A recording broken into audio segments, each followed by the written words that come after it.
In April of 1841, Silas Rutledge made an announcement that shocked even the cruelest plantation owners in South Carolina.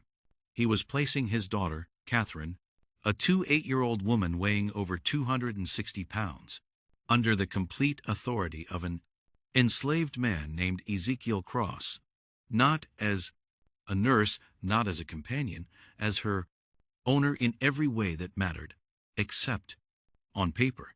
The white society of Colleton County was scandalized, but they had no idea what Rutledge was truly doing or what Ezekiel Cross would do to Catherine over the following months. By November, Catherine's body had changed in ways no one could explain. 13 men were dead, and Cypress Grove Plantation was nothing but ash. What really happened between that enslaved man and the plantation owner's daughter? What did he do to her that terrified everyone who witnessed it? Before we uncover the disturbing truth, subscribe, hit that bell, and comment your state below. Now, let me take you back to where it all began. Spring in, Colleton County arrived with oppressive heat and humidity that made the air feel solid. The Coombe River moved slowly through the low country, its dark water reflecting Spanish moss that hung from live oak trees like funeral shrouds. Rice paddies stretched for miles, their flooded fields worked by hundreds of enslaved people who moved through water up to their knees from dawn until dusk. This was wealth built on suffering, prosperity extracted from human misery, all of it justified by men who convinced themselves that cruelty was simply the natural order of things. Cypress Grove Plantation sat on 800 acres of moderately productive land. Its owner, Silas Rutledge, was not quite part of the county's elite, but desperately wanted to be. He owned 58 enslaved people, which made him wealthy by most standards, but barely qualified him as mid-tier in local society. The truly powerful families owned thousands of acres and hundreds of slaves. They summered in Charleston and sent their children to universities in the North. Their names carried weight that could open doors or destroy reputations with a single word. Silas had married Elizabeth Yancey in 1812, a union that brought moderate land holdings and a respected surname. Elizabeth had been a practical woman who kept meticulous records and seemed more interested in profit margins than social climbing. She died giving birth in 1813 to a daughter christened Catherine. For 28 years, Silas raised Catherine alone, while focusing his energies on gaining entry to the inner circles of county power. He was a tall man, thin in the way of people who forget to eat when consumed by obsession. His hair had gone gray prematurely, giving him a severe appearance that matched his cold temperament. In business, he was known for being shrewd, but honorable enough, the kind of man who would drive hard bargains, but keep his word. His daughter Catherine had grown up isolated, educated by tutors, never quite belonging anywhere. By 1841, she was 28 years old and weighed nearly 260 pounds. Her body was swollen from years of medications prescribed by doctors who diagnosed her with hysteria and female nervous disorders.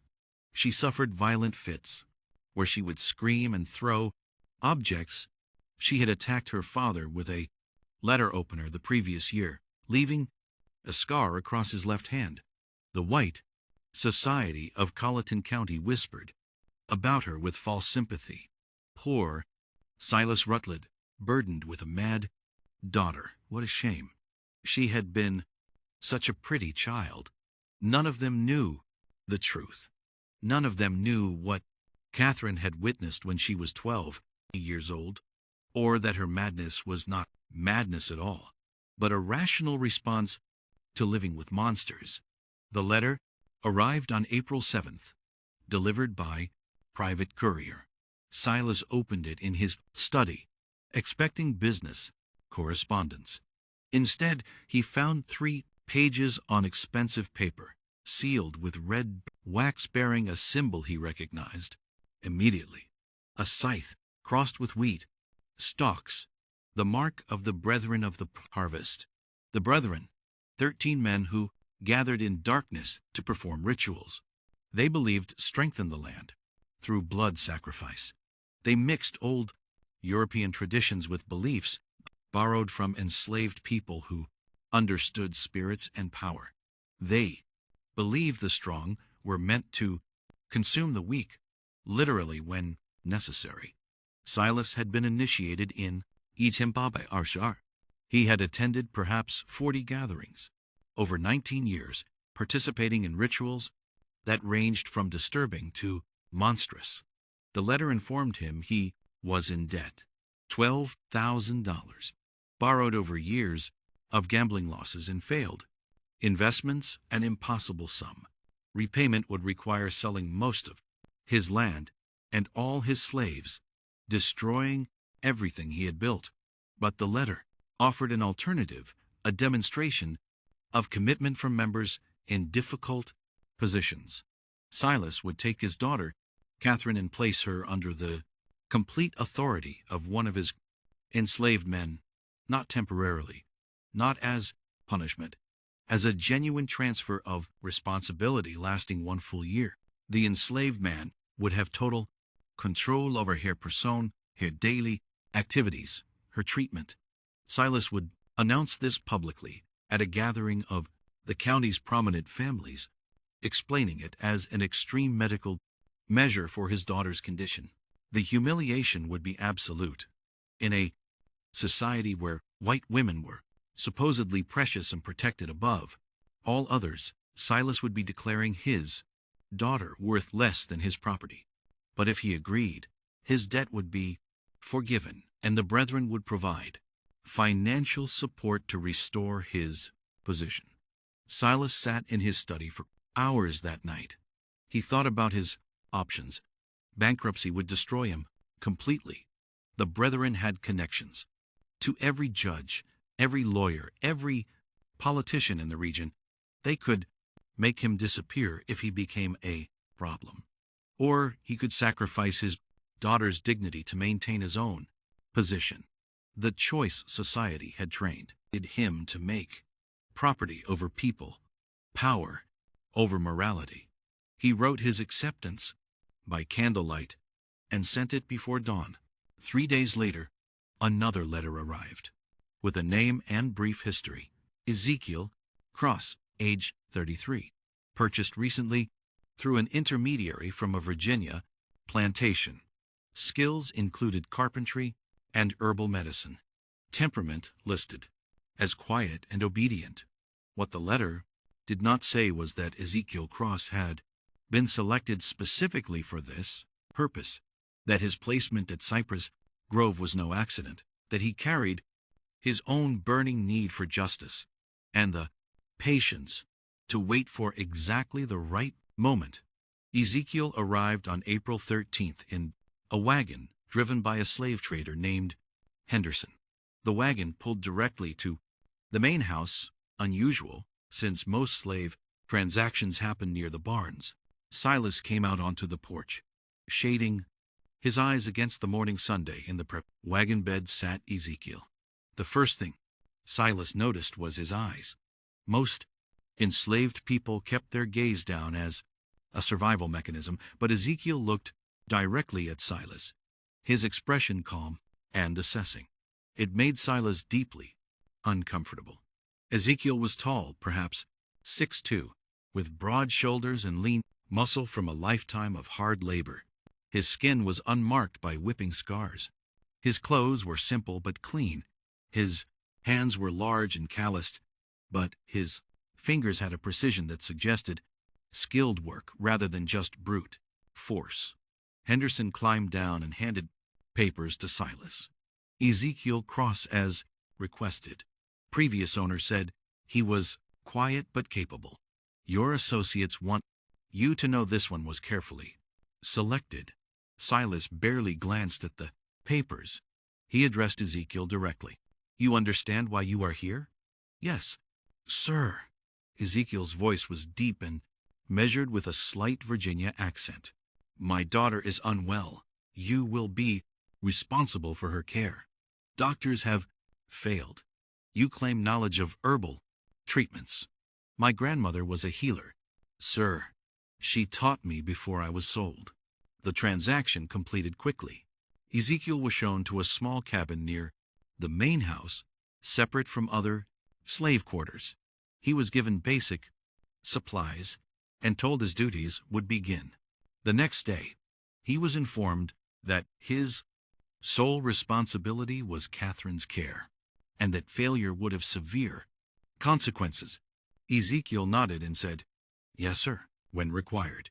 Then he was left alone. For the first time since arriving, he allowed his expression to change. His jaw unclenched slightly, his shoulders relaxed. He sat on the bed and pulled from inside his shirt a small cloth bundle. He unwrapped it carefully, revealing a piece of worn paper with 3 names written in a child's uncertain handwriting. Sarah, Benjamin, Ruth, his wife, his son, his daughter, sold away from him 3 years ago to a plantation in Alabama, known for working slaves to death. He had learned they all died within 18 months. Sarah from untreated fever, Benjamin from an injury that turned septic, Ruth from simply giving up a 6-year-old child who stopped eating because she could not understand why her family had been torn apart. And Silas Rutledge had been the one to sell them, not because he needed money, not because they had done anything wrong, but because he had been demonstrating to the brethren that he could make hard decisions without sentimentality. He had split a family like kindling for burning. Ezekiel had spent 2 years working his way south, deliberately getting sold from plantation to plantation, always gathering information. He learned about the brethren through whispers. He learned about their rituals and members. He learned they considered themselves above any consequence. When the opportunity came to be sold to Rutledge, specifically, Ezekiel knew this was his chance.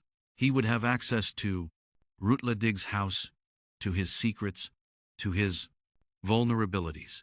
And sometimes justice came not from courts or laws, but from patience and planning and being willing to become exactly as monstrous as necessary. He folded the paper with the front 3 names and tucked it away. Then he lay back and stared at the ceiling and began planning what came next. His first day began on April 14th. A house slave named Judith, middle-aged with graying hair, brought him to Catherine's room on the 2nd floor. She knocked reluctantly. Miss Catherine, your father has brought someone to help with your treatments. A crash from inside, something heavy hitting the wall. Then Catherine's voice, slurred but venomous. I do not want more treatments. Send him away. Judith looked at Ezekiel with sympathy. She has bad days. This is one. Ezekiel opened the door and stepped inside, closing it before Judith could follow. The room was large but dark, heavy, curtains drawn. The air was stale, smelling of unwashed bedding and something else. The sweet, rot smell of mercury. Books scattered across the floor. A shattered picture against the wall. Clothes everywhere. Catherine sat in a chair by the cold fireplace, wrapped in a stained dressing gown. Her dark hair hung loose and tangled. Her face was puffy, eyes unfocused. Her hands trembled continuously on the chair. Arms. She looked at Ezekiel with confusion, then fear, then anger. Who are you? I said, no more doctors. I am not a doctor, miss. My name is Ezekiel. Your father asked me to help. You help. She laughed harshly. That is what they all say. Help treatment, medicine. They mean poison. They mean chains. They mean silence. She stood, suddenly swaying. I know what this is. He is punishing me again for remembering, for speaking, for refusing to forget. Ezekiel stood still, non-threatening. What are you supposed to forget? The question caught her off guard. Her anger flickered to something more vulnerable. You do not know. I know nothing, miss. Only that your father says you are unwell. Catherine studied him intently, as if really seeing him for the first time. You are not from here. Virginia, originally, miss. Do you know what happens in this house? What they do in the cellar? Ezekiel's pulse quickened, but he kept his expression neutral. I do not know what you mean. Liar, no heat in it, just exhaustion. Everyone lies. It is easier than truth. She sat heavily. Leave me alone. Tell my father his newest torment failed. But Ezekiel moved to the window and drew open the curtains. Sunlight flooded in. Catherine cried out, covering her eyes. When did you last go outside, miss? I cannot walk that far. I'm too weak. When did you last eat without gluten a minute? The medicine is necessary. Doctors say so. What if the doctors are wrong? Her hands came down from her eyes. She stared at him with hope and terror mixed. What did you say? Ezekiel turned from the window. This was the moment. The first card played. I said, what if the doctors are wrong? What if everything you have been told about your condition is designed not to help you, but to keep you controllable? What if your father has been poisoning you for years to ensure you never become well enough to speak about what you saw? Absolute silence. Catherine's eyes went wide. Her trembling hands stilled. For 30 seconds, she just sat there, her mind working. When she spoke, her voice was different, clearer. He told you. Your father told me nothing, miss. But I have eyes. I know mercury poisoning. I know long-term Lord use. Healthy women do not become like this without someone working. Hard to make them that way. Why would you say this? Suspicion crept back. This is a trick. You are testing me. I am telling you, I can help you become truly, well, clear-minded, strong enough to walk out of this room. But it will not be easy. Your body has been dependent on those medicines for years. Stopping will be painful. You will feel worse before better, and your father will not approve. Then why would you do it? Ezekiel met her eyes. Because I have my own reasons for wanting Silas Rutledge to suffer. And the best way to make him suffer is to give him back a daughter who is sane enough to remember everything and strong enough to speak about it. The truth, dangerous to speak so plainly. But Catherine was damaged, not stupid. She would see through manipulation, but genuine common cause that she might believe. You want revenge on my father? Yes, miss. What did he do to you? He sold my family, my wife, and 2 children, sent them to their deaths for no reason except to prove something to people who judge worth by cruelty. Catherine absorbed this, then nodded, slowly. The brethren, he sold them for. The brethren, not a question. The brethren, miss, you do not know. She laughed, something manic in it. You will learn. Everyone learns eventually. She leaned forward. If I agree, if I let you help me, what happens then? You get well, miss. And when you are well, we decide what to do next. I have my revenge to plan. You have yours. Perhaps they align. Catherine studied him intently. Finally, she spoke. I want them all dead.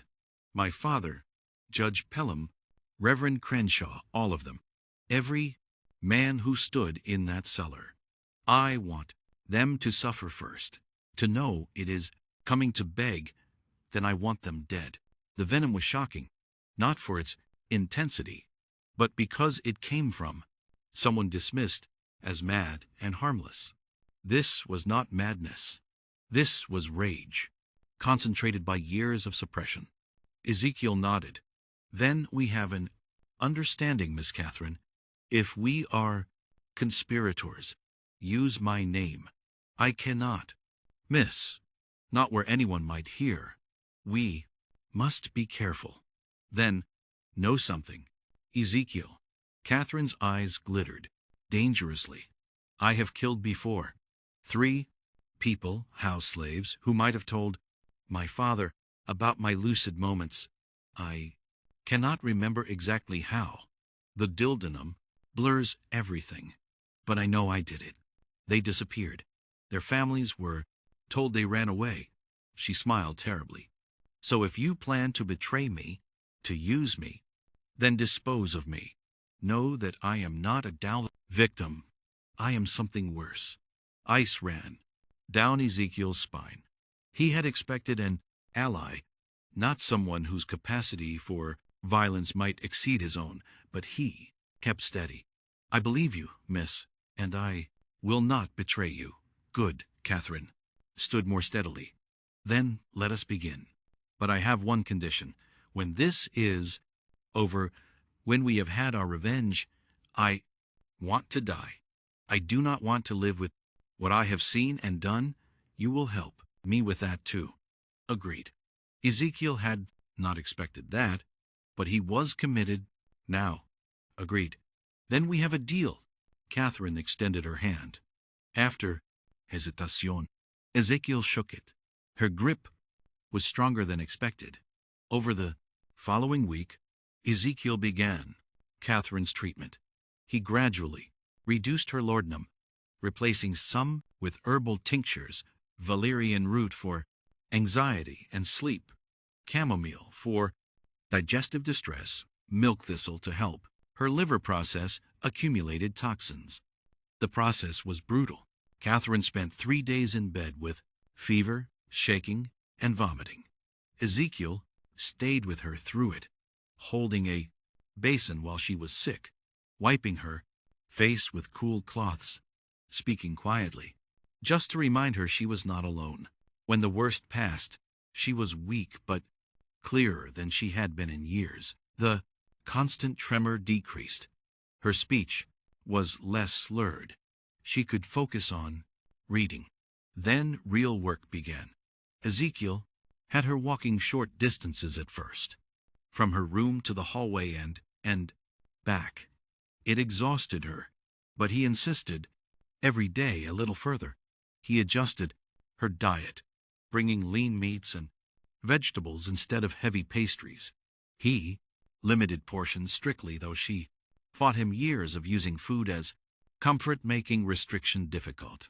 While working on her physical recovery, they talked. Catherine told him about the cellar, about what she saw at 12. She described it in detail that made Ezekiel's stomach turn, but he listened. Without interruption, she told him about years of gaslighting that followed, her father convincing everyone, including herself, that she was mad, that she invented memories, that nothing she said could be trusted.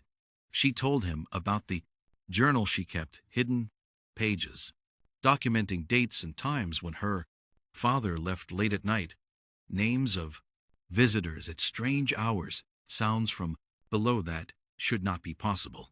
Ezekiel told her about his family, about Sarah, who sang while working and taught their children to read, despite the danger, about Benjamin, who at 8 could do mathematics that amazed overseers, about Ruth, who loved flowers and picked wild blooms to make their cabin beautiful. He told her how Silas came to the Virginia plantation with a buyer's warrant, how he inspected them like livestock, how he agreed to purchase all 3 for reasonable price, then changed terms at the last moment, saying he only needed the woman and children, not Ezekiel. How? He deliberately split the family for no practical reason, but simply because he could. He smiled when he did it. Ezekiel said quietly, "That is what I remember most. My son crying, holding my leg, begging, my wife trying to be strong, telling Benjamin to be brave, and your father smiled like it pleased him to cause that pain." Catherine listened with newly clear eyes. "I am sorry. I know sorry is just a word, but I am sorry you suffered because of what my father is. You are not responsible for what he does, miss. No, but I am responsible for what I do next. And I promise you, Ezekiel, he will pay for what he took from you. They will all pay." The formal announcement was scheduled for April 29th. 41 people gathered in the Cypress Grove dining room for what invitations described as an important family announcement. The county's elite arrived in carriages. Judge Pelham with his wife, Eleanor, Reverend Crenshaw with his daughter, Marcus Fanning and his family, Benjamin Lyle from the bank. The meal was elaborate. Oysters, roasted duck, multiple rice dishes, sweet potatoes, fresh bread, a towering cake for dessert. Through it all, Catherine sat at her father's right hand, eating sparingly, speaking when spoken to, but volunteering nothing. Ezekiel served alongside other house slaves, moving quietly, refilling glasses, clearing plates. He was invisible to most guests, but he listened to every word, watched every interaction, filed away information. After dessert, Silas stood and tapped his glass. "My friends, thank you for joining us. As you know, Catherine has been unwell for years. We tried every treatment. Doctors from Charleston, a specialist from Philadelphia. Nothing helped until recently." He gestured toward Ezekiel. 2 weeks ago, I brought in Ezekiel, who has knowledge of herbal medicine. As you can see, Catherine is much improved, cleared, calm, more herself than in many years. Polite murmurs surround the table. Catherine kept her expression neutral, though Ezekiel saw her hands gripping her napkin beneath the table. "This improvement," Silas continued, "has led to a difficult décision. Catherine require ongoing care more intensive than our household can provide. After much consideration, I've decided Ezekiel will assume full responsibility for my daughter's welfare. He will have complete authority over her treatment, daily activities, and living arrangements effective immediately." The murmurs changed tone. Confusion now. Several guests exchanged glances. Mrs. Pelham's face registered shock. Marcus Fanning spoke up. "Silas, I do not understand. You are placing your daughter under a slave's care permanently. I am placing her with someone who succeeded where others failed. My daughter's health is more important than social convention." "But surely," Reverend Crenshaw interjected carefully, "there are other options. A companion, a nurse, someone more appropriate." Silas's expression hardened. "I have made my decision." "Catherine agrees. Do you not, daughter?" All eyes turned to Catherine. This was the moment she could refuse, could expose everything, could bring it all crashing down. Instead, she smiled, small, controlled, revealing nothing. "I trust my father's judgment. Ezekiel has been kind, and his treatments help. I am content with this arrangement." Perfectly delivered. But Ezekiel saw what others did not, saw her knuckles white on that napkin, saw the flash in her eyes, promising violence. She was playing the required role, the obedient daughter, but inside she was screaming. The evening passed in awkward conversation. Some guests left early, others stayed to speak with Silas privately. asking questions they did not want public. Ezekiel caught fragments. Are you certain this is wise? What will people say? The brethren will not approve of this becoming public. That last from Judge Pelham, spoken low, near the study. Silas's response was too quiet to hear, but whatever he said made Pelham nod and clap his shoulder. By midnight, all guests had departed. Catherine retired to her room. Silas went to his study. Ezekiel helped with cleanup, then made his way upstairs. He knocked softly on Catherine's door. Come in. She sat by the window, still in her dinner dress, looking out at dark grounds. She did not turn. It is done. Then I am officially your responsibility. Property of property. How absurd. How are you feeling, miss? I want to burn this house down with everyone in it. But we must be patient. Is that not what you tell me? Yes, miss. I agreed, because I want them to feel secure.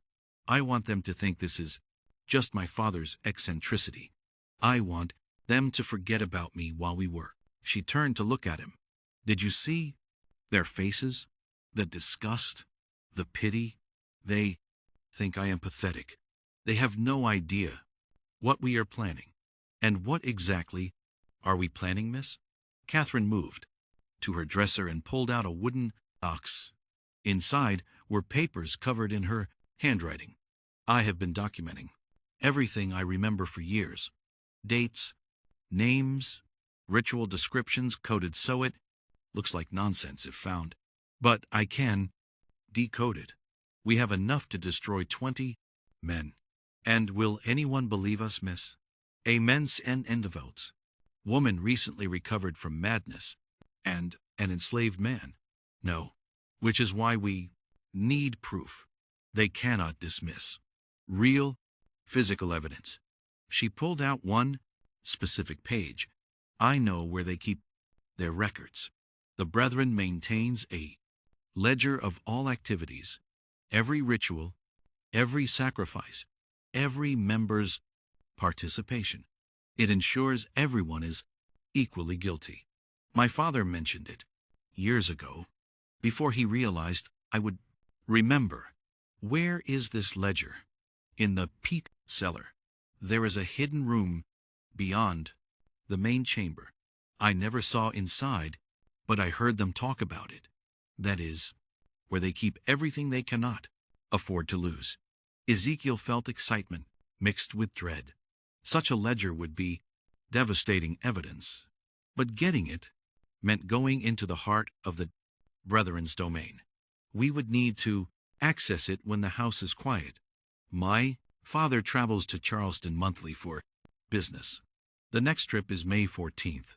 He will be gone 3 days. That gives us 2 weeks to prepare. We need the cellar layout, every room, every hiding place. I can help. I've been thinking about this for 16 years. I know exactly what needs to happen. They spent an hour going over details, speaking in whispers. Catherine sketched the cellar layout from memory. Ezekiel asked about guards, keys, slave schedules. When he left her room, it was nearly 2:00 the morning. He made his way to his small room, mind racing. He was fully committed now to conspiracy with a woman who was brilliant and damaged and frightening. He pulled out the paper with his family's names and looked at it by candlelight. I am doing this for you, for Sarah, for Benjamin, for Ruth, for every person who suffered because men, like Silas Rutledge, believe power gives them the right to destroy lives.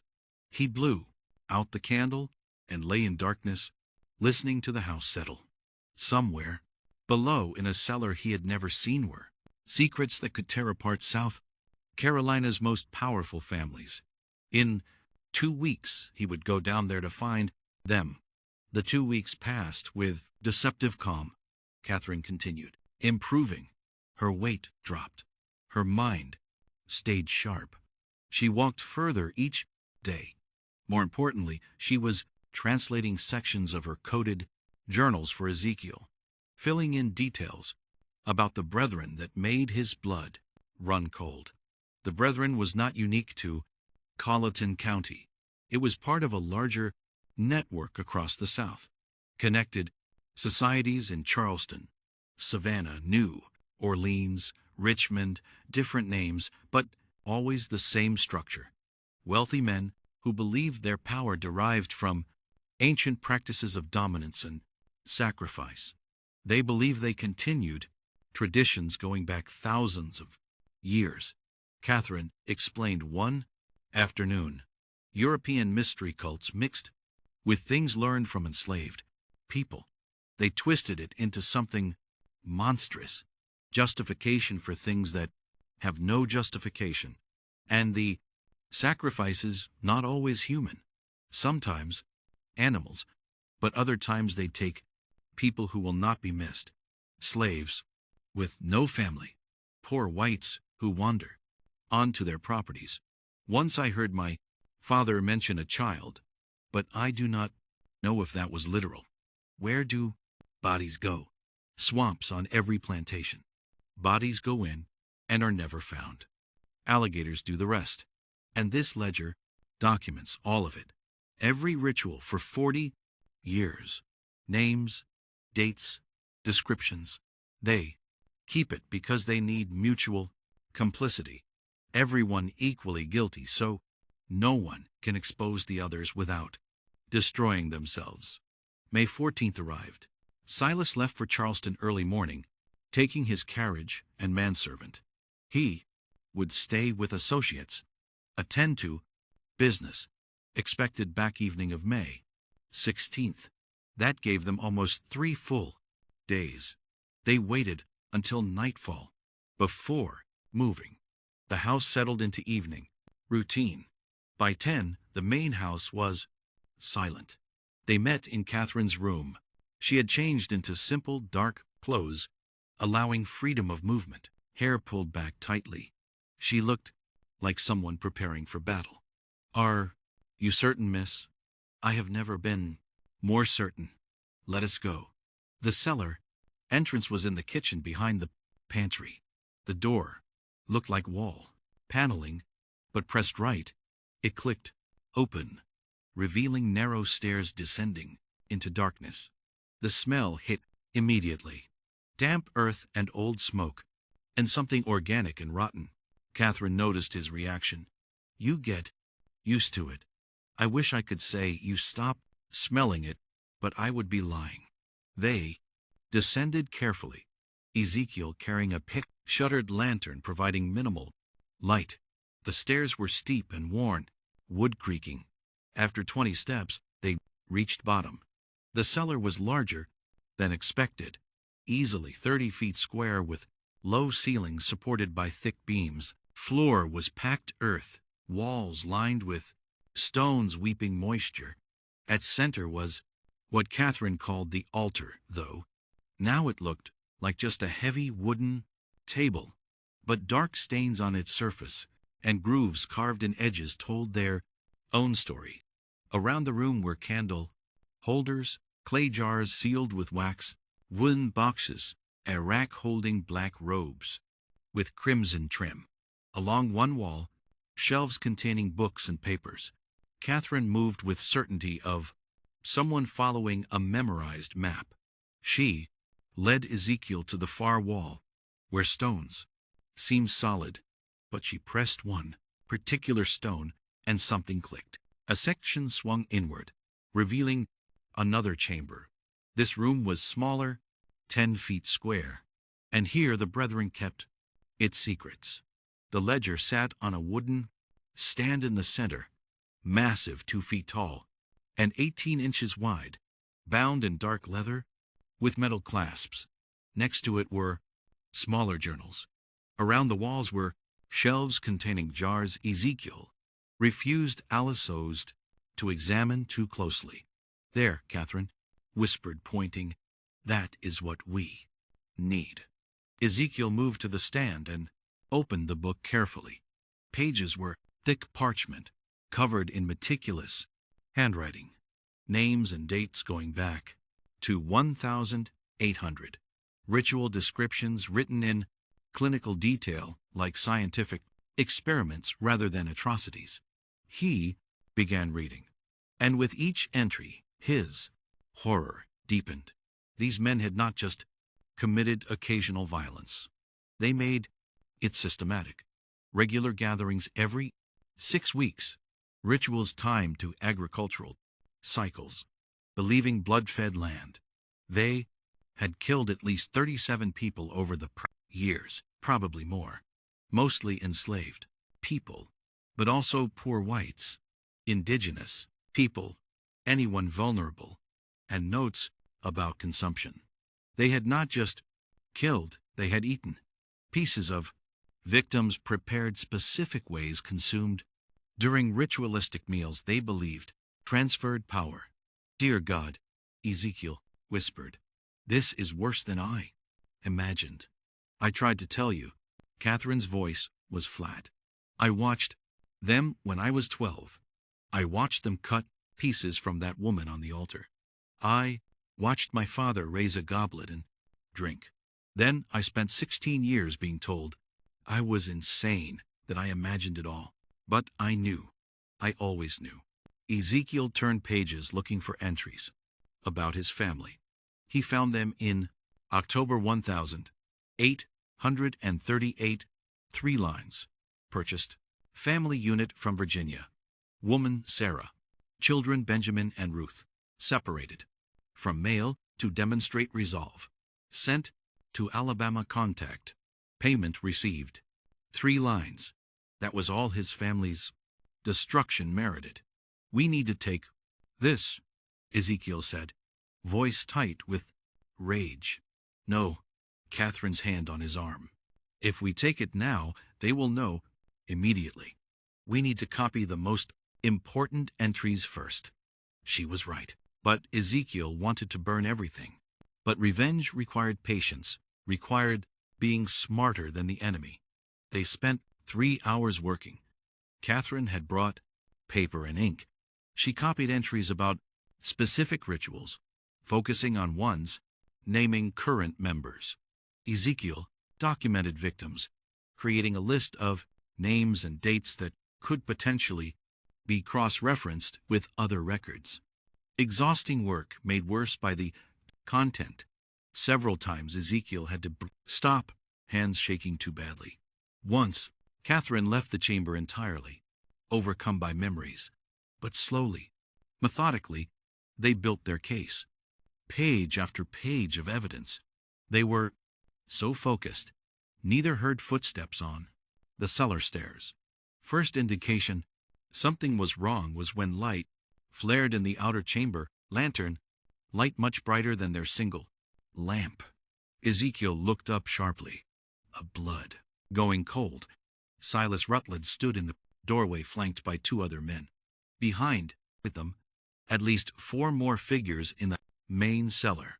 I must admit, Silas said calmly, I am impressed. I did not think you would find the inner chamber. Catherine stood slowly, placing herself between her father and Ezekiel. You were supposed to be in Charleston. I was supposed to be, but I never trusted your miraculous recovery. So I made arrangements. I left this morning, yes, but I returned this afternoon and watched the house all evening, waiting to see what you would do. He stepped into the chamber, the 2 men blocking the exit. Did you really think I would not anticipate this? That I would not prepare for the possibility you might seek revenge. You have been poisoning me for 16 years. Catherine's voice steady despite everything. And you expect me to simply accept that? I expect you to understand. It was necessary. You saw something you should not have a child. You could not understand. I could not allow you to destroy everything. I was 12, and I watched you murder a woman and eat her flesh. That was not fear, Father.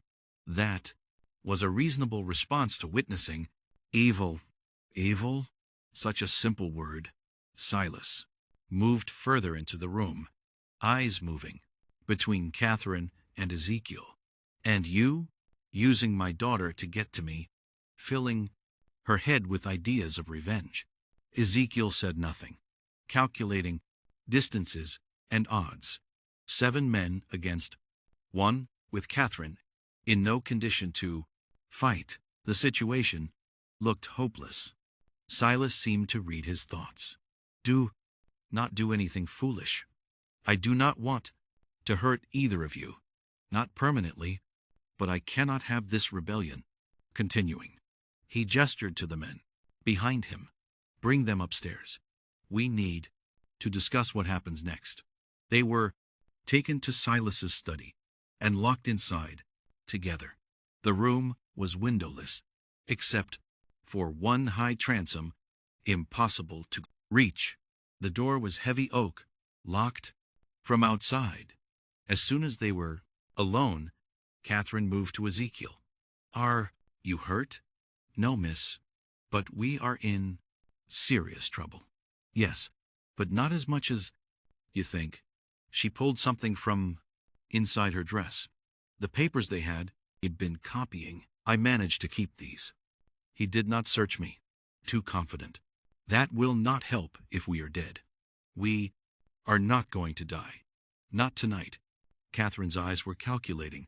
My father will want to resolve this without killing me if possible. I am still his daughter, his blood. That gives us leverage. Over the next hour, they heard arrivals, voices in the hall, men gathering. The brethren was assembling. Finally, the door opened. Marcus Fanning stood there, face grim. They are ready for you. Come peacefully, and you will not be harmed. They were led down to the cellar again. This time, the main chamber had been transformed. All 13 brethren members present, dressed in ritual robes. Candles burned in every holder. The altar was draped with crimson cloth. 13 chairs arranged in a perfect circle, all occupied except Silas's at the altar's head. Ezekiel and Catherine were positioned in the circle's center, forced to stand facing Silas. The other members watched with expressions ranging from curiosity to hostility. Silas removed his hood. Brothers of the harvest, thank you for coming on short notice. We face a crisis. My daughter and her associate discovered our inner chamber. They saw the ledger. They were copying entries when I interrupted them. Judge Pelham spoke up. Then they must be silenced permanently. This is not complicated. I disagree. Silas held up a hand. My daughter is blood. I cannot simply dispose of her without exhausting other options. And the man represents an opportunity. What opportunity, Reverend? Crenshaw asked. To test something I have long believed, that a person can be drawn into our work through their own actions if framed correctly. Silas turned to Ezekiel. You want revenge on me. You want to destroy me for what I did to your family. I understand that. But what if I offered you a different kind of revenge, a more meaningful one? I do not understand, Ezekiel said carefully. I am offering you membership, not as an equal. The Brethren does not accept men of color as full members, but as an associate. You would attend our gatherings, participate in rituals, and in exchange, I would give you what you want most. My family is dead. You cannot give me what I want. No, but I can give you revenge against the people who killed them, and the plantation owner in Alabama who worked your wife and children to death. His name is Edward Gaines. He is not part of the Brethren. He has no protection from yous. If you join us, prove your loyalty. I will give you resources to destroy him, money, information, whatever you need to make him suffer as you have suffered. The offer hung in the air, obscene in its calculation. Join the men who destroyed his family to get revenge on another monster. And if I refuse, then you and Catherine both die tonight. Your bodies go into the swamp. No one will ever know what happened. The papers Catherine was copying will be burned. Her journals destroyed. Everything continues as it always has. Silas spread his hands. But if you accept, you live. Catherine lives. You get your revenge. All it costs is your soul. Ezekiel looked at Catherine. Her face was pale, but she gave him the slightest shake of her head. Do not do it. Whatever happens, do not become them. But Ezekiel was thinking about accepting, about getting inside their organization, about gathering more evidence, about buying time. He looked back at Silas and Catherine. What happens to her? She returns to her room, resumes her medications, forgets what she has seen. The alternative is she dies alongside you. No. Catherine's voice cut across the chamber. I will not forget again. I will not be silenced. Kill me if you must, Father, but I will not pretend I do not know what you are. Silas's expression hardened. Then you have made your choice. Wait. Ezekiel spoke quickly. I accept. But on one condition. Catherine goes free. Not back to her room. Free. Let her leave this house. Leave South Carolina. Give her money to start over. If you do that, I will join you. Several Brethren members shook their heads. But Judge Pelham spoke. The boy makes a point. The girl is already broken. Even if she spoke, who would believe her? But a man willing to join picked us to be complicit. That is valuable. That proves our power extends even to those who hate us. Silas considered. Finally, he nodded. Very well, Catherine will be sent north. I have associates in Philadelphia who will take her in. She will be given a new identity and stipend to live on. But she can never return to South Carolina, never contact anyone from her old life. She will be dead to everyone here. Agreed. Catherine stared at Ezekiel. No, I will not leave. You two agreed. Ezekiel interrupted. She goes free. I join you. Then we have a bargain. Silas turned to the others. Catherine leaves tomorrow. Ezekiel's initiation will be in 3 weeks at the next regular gathering. Until then, he remains at Cypress Grove under watch. If he tries to escape or contact anyone, the deal is void and both die. Understood? Ezekiel nodded. Catherine looked like she wanted to argue, but Ezekiel caught her eye and shook his head slightly. Trust me. Catherine left. The next morning, a closed carriage took her away at dawn. Ezekiel watched from his cabin window as it rolled down the long drive and disappeared into the trees. She had not been allowed to say goodbye. He had not been allowed to speak with her after the confrontation in the cellar. But as she had been escorted to her room the previous night, she had looked back at him once. And in her eyes, he had seen something that gave him hope. She understood. She knew he had not truly surrendered. She knew this was strategy, not defeat. The question was whether she would actually go to Philadelphia, or whether she had her own plans. The 3 weeks that followed were the longest of Ezekiel's life. He was kept under constant watch. 2 overseers followed him everywhere. He was not allowed to leave the plantation grounds. He was given menial work to keep him occupied, meaningless tasks that accomplished nothing but filled time. But he was also given access to the main house, to the study where Silas kept his papers, to the cellar where the next gathering would take place. They were watching him, yes, But they were also testing him, seeing if he would try to escape, seeing if he would attempt sabotage. Ezekiel did neither. He played the role of defeated man who had made a pragmatic choice for survival. He was quiet, obedient, asked no questions, caused no problems, but he was observing everything, learning the routines of the quote, house, noting which slaves could be trusted, which overseers were cruel, which brethren members visited regularly. He was building a mental map of how everything worked, looking for weaknesses, and at night, alone in his cabin, he thought about what was coming.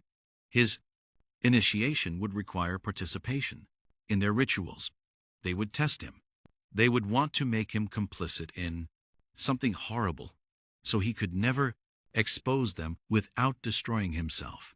He thought about how far he was willing to go, what lines he would not cross, even for revenge, whether there was any act so terrible that justice did not justify it.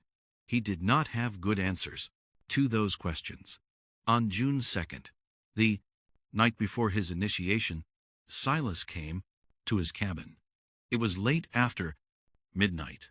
Ezekiel woke to knocking and opened the door to find his owner standing there alone. "May I come in?" Ezekiel stepped aside. Silas entered and looked around the sparse room. Finally, he spoke. "Tomorrow, you will become one of us. Not fully, never fully, but enough. I want you to understand what that means. I understand what I agreed to. Do you? Do you truly?" Silas sat on the single chair uninvited.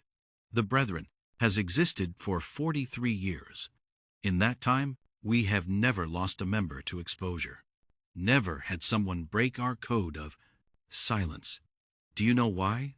Because everyone is equally guilty. Partly, but also because we take care of each other.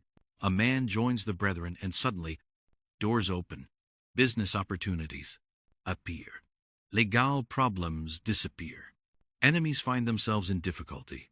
We are not just a society, Ezekiel. We are a network of power that extends across the entire South. Once you are part of that network, even as an associate, you will have access to resources you cannot imagine. And in exchange, I help you murder people." Silas did not flinch. "In exchange, you help us maintain the natural order, the strong over the weak, the powerful over the powerless. That is how the world has always worked. We simply acknowledge it and use it to our advantage. You killed my family to demonstrate your commitment to that order. I did, and I would do it again because sentiment is weakness. Love is weakness. The moment you allow yourself to care more about individuals than about power, you have already lost." Silas leaned forward. "But here is what I want you to understand. Your family is dead. Nothing you do will change that. But you can ensure their deaths meant something. You can use the power the Brethren offers to prevent other families from suffering the same fate. You can work from inside our organization to make changes, to push for less brutal treatment of slaves, to advocate for better conditions. You will have a voice at our table that is worth something." It was almost convincing, almost. The idea that Ezekiel could become some kind of reformer from within, using his position to help others, but he knew it was a trap, a rationalization. The moment he participated in their rituals, he would be compromised. The moment he accepted their power, he would be corrupted by it. "Why are you telling me this?" Ezekiel asked. "Because I want you to succeed. Because having you as an ally is more valuable than having you as an enemy. Because I killed your family, but I do not want to kill you." Silas stood. "Tomorrow night, you will be asked to do something difficult, something that will test whether you truly commit to this path. I am telling you now, whatever you are asked to do it. Do not hesitate. Do not show weakness, because if you fail the test, both you and Catherine die. Yes, I know she is. Not really in Philadelphia. I know she is hiding somewhere, planning her own revenge. But I have people watching for her. The moment she surfaces, if you have not proven yourself, she will be found and killed. Do you understand? Ice flooded through Ezekiel. Catherine was alive, but she was in danger, and his actions tomorrow would determine whether she lived or died. I understand, he said quietly. Silas nodded and left, without another word. Ezekiel sat alone, in the dark cabin, thinking about the impossible position he was in. He had to participate in something monstrous. Tomorrow had to prove himself to monsters, had to become complicit in evil, or he had to find another way. A third option that neither Silas nor the brethren anticipated. He pulled out the paper with his family's names, looked at them in the moonlight, coming through the window. Forgive me, he whispered, for what I'm about to do, for what I have to become. I promise you it will not be for nothing. The gathering began at midnight on June 3rd. Ezekiel was brought to the cellar by two brethren, members who stripped him to the waist and tied his hands behind his back. They led him down the stairs into the candle-lit chamber, where all 13 members waited, in their robes. Silas stood at the altar's head. Brothers of the harvest, tonight we conduct an initiation. Unlike any in our history, we bring into our circle a man who has every reason to hate us, a man who has lost everything because of what we represent. We do this to prove that our power extends even to our enemies, that anyone can be brought into the fold if the price is right. He gestured, and two more brethren members brought forward a figure bound and gagged, struggling weakly. They placed the person on the altar and stepped back. It was a young woman, enslaved, maybe 18 or 19 years old, terrified. This is your test, Ezekiel, Silas said. To join us, you must participate in our ritual. You must take the knife and make the first cut. You must prove that your desire for revenge against Gaines is stronger than your moral objections to our methods. If you refuse, you die here. Tonight, if you accept, you become one of us, and we help you destroy the man who killed your family. The other brethren members began chanting low, rhythmic sounds in a language Ezekiel did not recognize. The candles flickered. Shadows danced on the walls. Silas held out a knife. Long blade, wickedly sharp handle wrapped in leather. Take it. Make the choice. Ezekiel looked at the woman on the altar. She was crying, trying to scream through the gag. Her eyes found his, and in them he saw every enslaved person who had ever suffered at the hands of people like the brethren. He saw Sarah, Benjamin, Ruth. He saw himself. He looked at the knife, at Silas, at the 13 men watching to see what he would do. This was the moment, the point where he would either become a monster or die, resisting. But there was a third option, one he had been planning for 3 weeks, one that required perfect timing and absolute commitment. He took the knife. The brethren members nodded approvingly. Silas smiled. The chanting increased in intensity. Ezekiel stepped toward the altar. The woman's eyes went wide with terror. He raised the knife, and then he moved not toward the woman, toward the nearest brethren member. The knife flashed in the candlelight and buried itself in the man's throat before anyone could react. Blood sprayed. The man collapsed.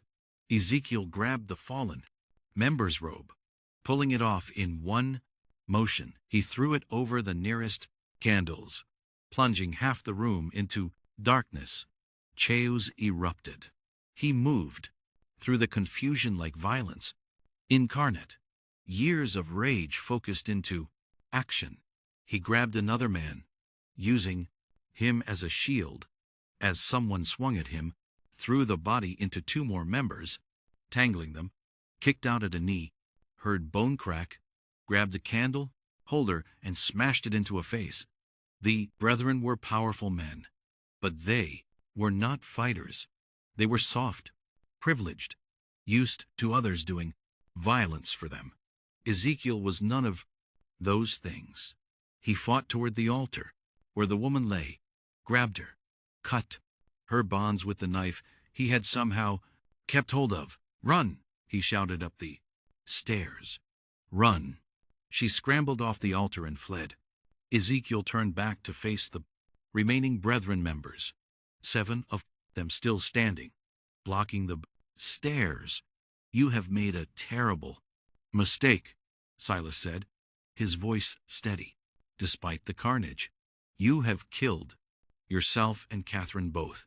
"Maybe," Ezekiel said, "but I will take as many of you with me as I can." What he did not, I know, was that above them in the main house, Catherine had returned. She had never gone to Philadelphia. She had been hiding in the slave quarters, waiting, planning, gathering allies among the enslaved people of Cypress Grove. And when she heard the commotion from the cellar, when she saw the young woman burst from the kitchen, screaming, she knew it was time. The reckoning. Catherine had spent 3 weeks recruiting. She had moved from plantation to plantation under cover of darkness, speaking to enslaved people she had known her whole life, people who had watched her grow up, who had suffered under her father's ownership. She told them about the brethren, about the cellar, about the rituals, and she told them that tonight was the night they could end it. 23 people came, men and women who had nothing left to lose, who had lost children to the brethren's rituals, who had watched friends disappear into the swamps, who had endured decades of brutality from men, who believed themselves untouchable. They came armed with tools from the fields, axes, scythes, hammers. They came with rage that had been building for generations. When the young woman burst from the cellar, Catherine led them down. The brethren members, still trying to subdue Ezekiel, did not hear them coming until it was too late. The enslaved people flooded into the cellar like a tide. There was no mercy in what followed, no hesitation. These were people who had been told their entire lives they were property, that their suffering did not matter, that their lives had no value. Now they were proving how wrong those beliefs were. The brethren tried to fight.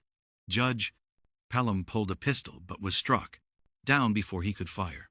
Reverend Crenshaw begged for mercy and received none.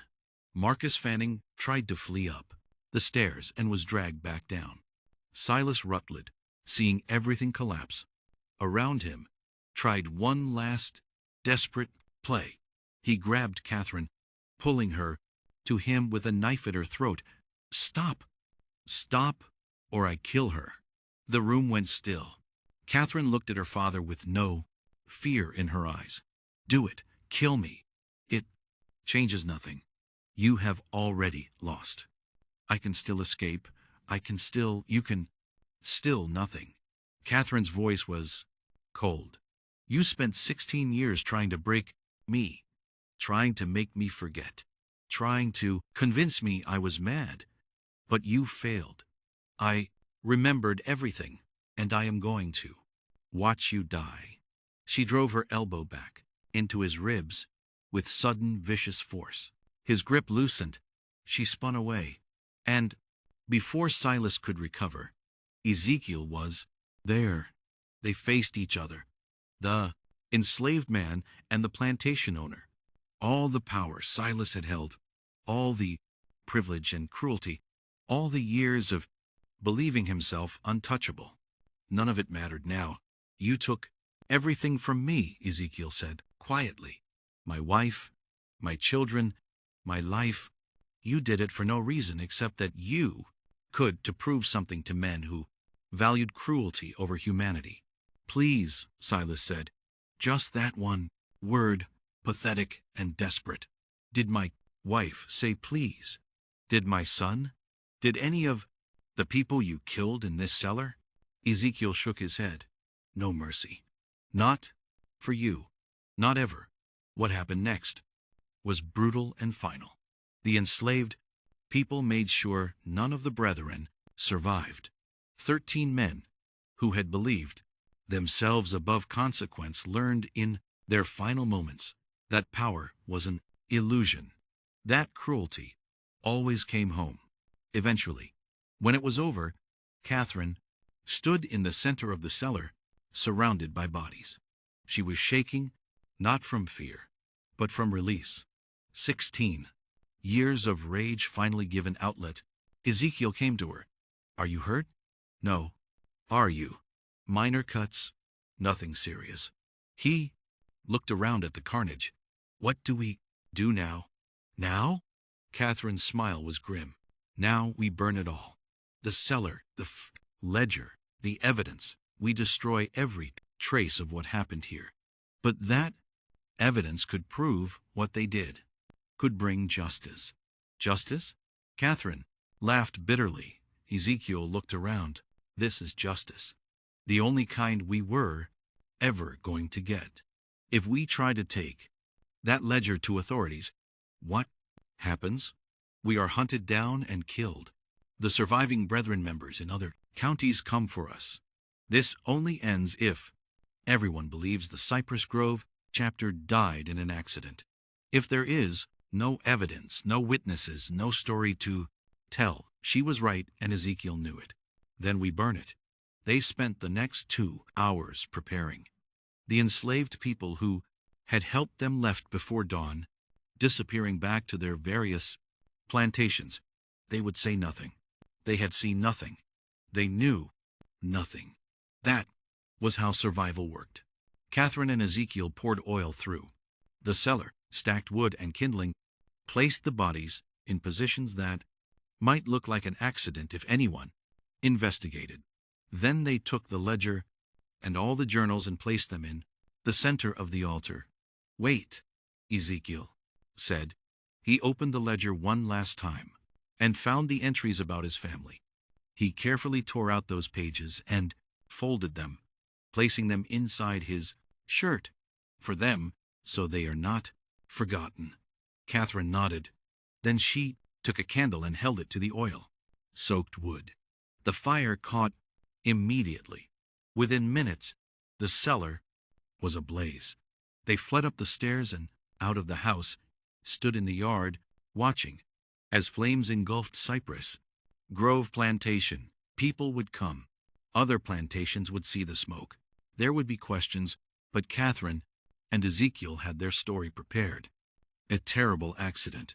A candle knocked over in the cellar. The master and his guests trapped below. So tragic, so terrible, no one would ever know the truth. As the sun rose over the burning ruins, Catherine turned to Ezekiel. What will you do now? Go north. Use the chaos of this fire to disappear. Maybe find others who want to fight to create a network that can help people escape. He pulled out the paper with his family's names. I cannot bring them back, but I can make sure others do not suffer the same fate.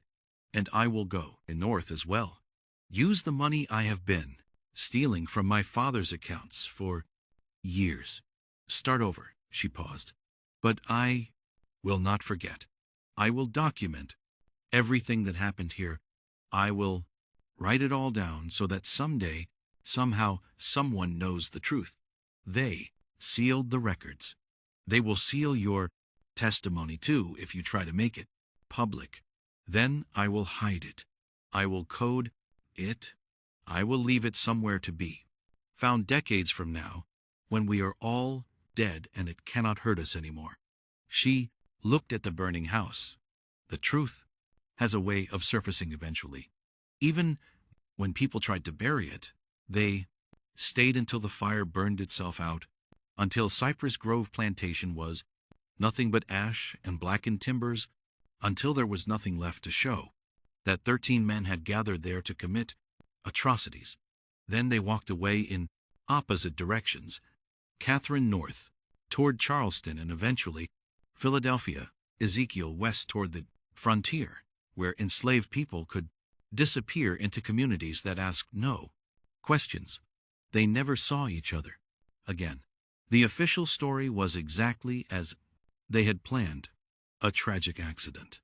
Silas Rutledge and 12 prominent gentlemen meeting at Cypress Grove to discuss business when a fire broke out. All 13 perished in the cellar, overcome by smoke before they could escape. A terrible loss for Colleton County. Funerals with full honors, eulogies, praising their contributions to society. Catherine Rutledge was reported to have died in the fire as well. Her father's mad daughter trapped in her room, unable to escape, a particularly sad footnote to an already tragic event. No one questioned it. No one looked too closely. The enslaved people who had participated said nothing. They had no reason to speak, and every reason to remain silent. Most were sold within months to different plantations. As Cypress Grove was liquidated, they scattered across South Carolina and beyond, carrying their secret with them to their graves. Years passed. The ruins of Cypress Grove were eventually demolished. The land sold, new buildings constructed. Life moved on, as it always does, covering over the past with the present. But whispers persisted. Stories told in slave quarters late at night about the plantation where the masters burned. About the night justice came to men who thought themselves untouchable. About the woman and the man who made it happen. The stories changed with each telling, becoming legend, becoming myth. But the core remained. That cruelty had consequences. That power was not absolute. That sometimes the powerless found their power. In 1863, during the Black Civil War, Union troops occupied the area where Cypress Grove had stood. They found evidence of old tunnels beneath the property, found bones in the nearby swamp, found markings on trees that suggested ritual sites. But the war moved on, and no one had time to investigate further. In 1971, during demolition work, a journal was found, sealed in a wall. It detailed everything: names, dates, rituals, victims. But as Catherine had predicted, it was coded, and before anyone could fully decode it, the journal vanished from county records. Some say it was destroyed. Others say it was taken by descendants of the Brethren families, protecting their ancestors' secrets. A few believe it still exists somewhere, waiting to be rediscovered when the time is right. What is known is this: 13 prominent men died in a fire in 1841. Catherine Rutledge disappeared shortly afterward, though no body was ever confirmed found. An enslaved man named Ezekiel Cross was reported sold to a plantation in Alabama, but no record of the transaction exists. And for years afterward, stories circulated among enslaved communities about a network helping people escape, led by a man who had faced the monster and won. Whether those stories were true or just wishful thinking, no one can say for certain. But sometimes truth lives not in official records, but in the stories people tell, in the memories they keep, in the justice they remember, even when history tries to forget. This mystery shows us that power built on cruelty is never as solid as it seems. That secrets kept in darkness eventually find light. That the people deemed powerless often hold the most dangerous power of all. the power of witness, the power of memory, the power of refusing to forget. What do you think of this story? Do you believe everything was revealed? Do you think that journal still exists, somewhere waiting to be found? Leave your comment below. If you enjoyed this tale and want more dark historical mysteries like this, subscribe to Liturgy of Fear. Hit the notification bell so you never miss a story, and share this video with someone who loves mysteries that blur the line between history and horror. These stories need to be remembered. These voices need to be heard.